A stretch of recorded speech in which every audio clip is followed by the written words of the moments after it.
Hello friend, कैसे हैं आप लोग। अभी हो रही है दोपहर और आज है कौन सा दिन है। आज है थर्सडे। और ये तीती जो है एक्चुअल मेरे गोद में आके बैठी है, इसको देना है अंडा। तो उसी के लिए कह रही बंद करने के लिए।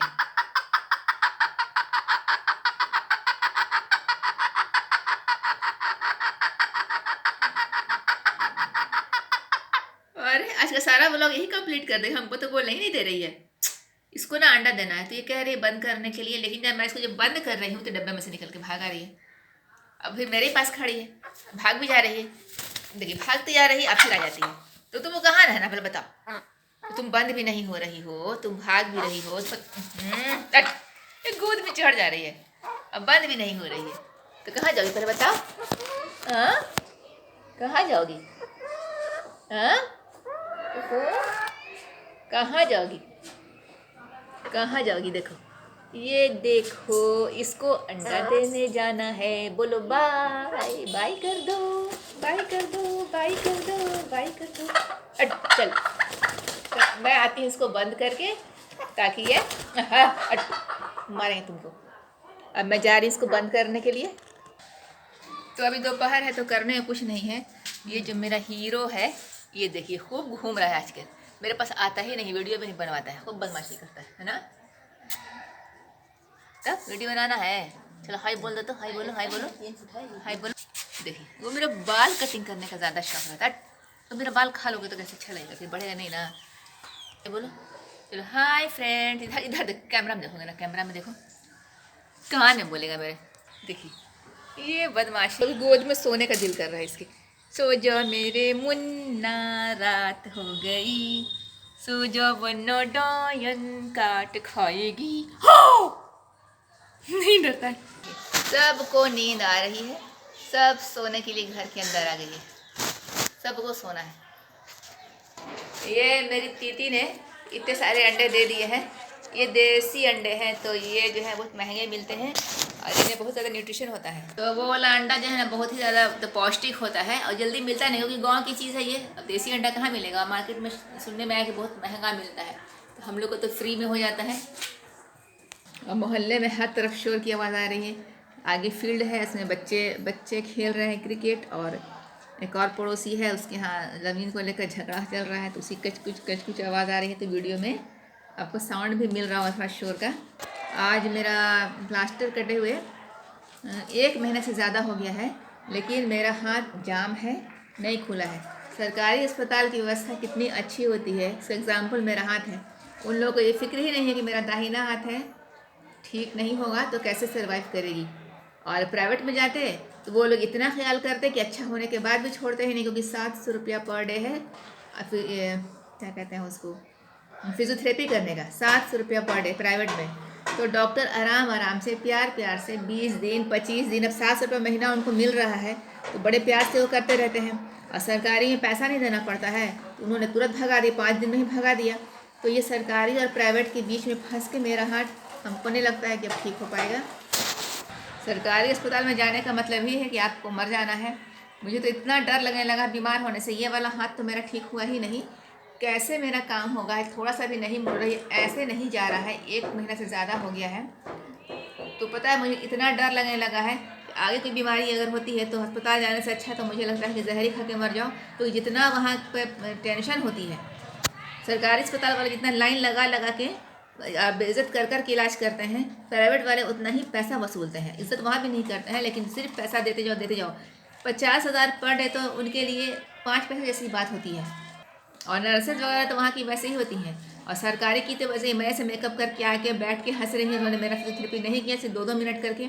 इतना पाप रहेगा, हम लोग कहाँ जा रहे हैं। कम से कम इलाज में तो ऐसा नहीं करना चाहिए था। बस जब देखो मंदिर बनाओ, हिंदू राष्ट्र बनाओ, ये सब की बात है, लेकिन अस्पताल बनाओ, इलाज कराओ, ये तो होता ही नहीं है। मुझे लगा था मेरा अकेले का हाथ टूटा, लेकिन जब मैं हॉस्पिटल गई तो हड्डी टूटने वाले पेशेंट की लाइन लगी हुई। कितने कितने तकलीफ से लोग दूर दूर से इस उम्मीद पर आ रहे थे कि मेरा अच्छा इलाज होगा। सरकारी अस्पताल में पैसा भी कम लगेगा, पैसा तो लगता ही नहीं है वहाँ पे, लेकिन पैसा नहीं देने की जो सज़ा दी जाती है वहाँ पे कि आप सरकारी में क्यों आए हैं, तो सज़ा के तौर पे आपका इलाज ठीक से नहीं होता है। एक तो कोरोना प्रोटोकॉल की वजह से 10 फीट दूर वो पेशेंट को रखते हैं, उसके अलावा बोलने का ऑर्डर नहीं पेशेंट को, क्या तकलीफ है कुछ नहीं, बस ऊपर से देख लिया हो गया। किसी का भी सही इलाज नहीं हो रहा है। जैसे अब इलाज इस तरह का होता है, जैसे मेरा हाथ टूटा तो ठीक बात है, टूट गया, एक्सरे कराया, सही प्रोसेस था। एक्सरे कराने के बाद प्लास्टर हुआ, ये भी सही प्रक्रिया थी। प्लास्टर होने के बाद प्लास्टर को काटा गया, ये सही प्रक्रिया थी। लेकिन उसके बाद मेरा हाथ ठीक होता है या नहीं होता है, ये डॉक्टर की जिम्मेदारी नहीं रही। उन्होंने अपना काम पूरा कर दिया। अब मेरा हाथ रहे या जाए ये मेरी जिम्मेदारी है। मैंने अपना हाथ तोड़ा क्यों? और पता है मुझे ना चलने से इतना डर लगने लगा है, मुझे हर वक्त लगता है कि पता नहीं मैं कब गिर जाऊंगी, कब मुझे चोट लग जाएगी, कब मेरा फ्रैक्चर आ जाएगा और कब मुझे इतनी पेनफुल प्रक्रिया झेलनी पड़ेगी। 1 महीने के बाद भी मेरा हाथ, मेरा दर्द में इतनी दर्द होता है हाथ के अंदर, दर्द में कमी नहीं आई है, ना हाथ वर्क कर रहा है, दूसरे के भरोसे बैठे हैं, जिल्लत की ज़िंदगी गुजार रहे हैं। और सबसे बड़ी बात कि जिस कैल्शियम की कमी से हाथ पैर टूट रहा है लोगों का, उस कैल्शियम को पूरा करने के लिए बहुत ही हेल्दी डाइट की ज़रूरत होती है, जो आम आदमी अफोर्ड नहीं कर सकता है। अगर उसको पहले से ही हेल्दी डाइट मिलता है तो उसकी हड्डी कमज़ोर ही नहीं होती। और जब उसके हड्डी को मजबूत करने की जो दवा चाहिए, वो दवा सरकारी अस्पताल में नहीं मिलती है। 1200-1500 की दवा डॉक्टर बाहर की लिख देते हैं।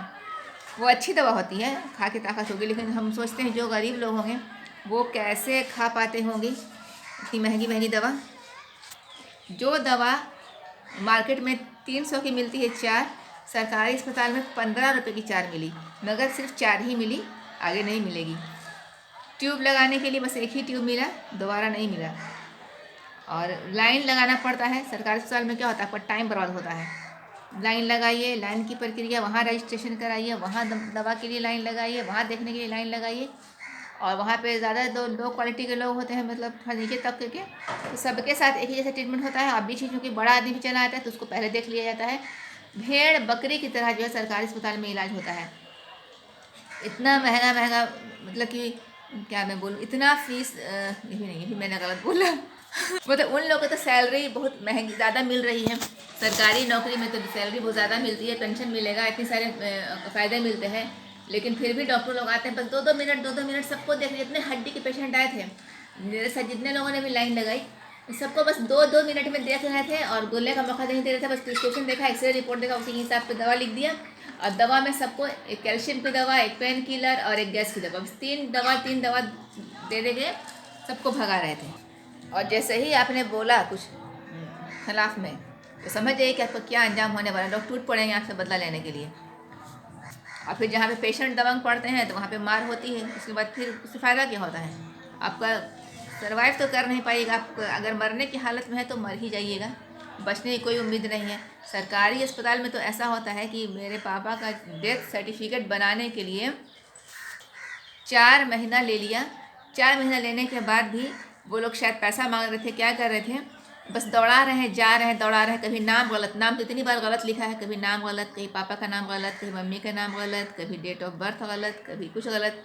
करने के बाद जब लेने के लिए गए तो 4 महीने के बाद जब सर्टिफिकेट दिया गया तो उस पर लिखा हुआ था, और जब जा रहे थे ना, हाँ अभी प्रक्रिया चल रही है, हो रहा है, तो फाइनली एक दिन और बुलाया गया कि चलिए कल आइएगा, परसों आइएगा। करते करते मुझे कई बार दौड़ना पड़ा, दौड़ते दौड़ते एक दिन जब फाइनली ऐसा दिन आया जब बोला कि हाँ ठीक है आज सर्टिफिकेट आपको मिल जाएगा, तो वहाँ के स्टाफ ने हंसते, मोहर लगनी वहाँ लगनी है, तब हंसते वो बोला कि आपको समझ में नहीं आता है, आप पैसा देते तो आपको काम तुरंत हुआ था, ये तो सर्टिफिकेट बनने में कहीं इतना देर लगता है, आपको तो कब का बना हुआ था, आप बोले ही नहीं। और ये देखिए सच में डेट जो था उस पर जो मोहर वगैरह जिसको नाटक कर रहे थे कि साइन होगा अफसर का और वहाँ के हॉस्पिटल के लोगों का, वो सारा साइन काफ़ी दिन पहले का किया हुआ था। यानी कि जिसके हाथ में था देना वो नहीं दे रहे थे, कुछ पैसा वगैरह खोज रहे कि जल्दबाजी करेंगे हम लोग तो शायद अलग से पैसा देकर देना पड़ेगा। बताइए डेथ सर्टिफिकेट के साथ भी इतनी क्रूअल्टी की गई कि ये तुरंत नहीं दिया। तो मैं सरकारी अस्पताल की शिकायत तो नहीं कर रही हूँ, लेकिन मेरा हाथ देखिए, अगर मेरा हाथ टेढ़ा होकर रह जाता है तो मैं तो पूरा दोष दूंगी सरकारी अस्पताल को।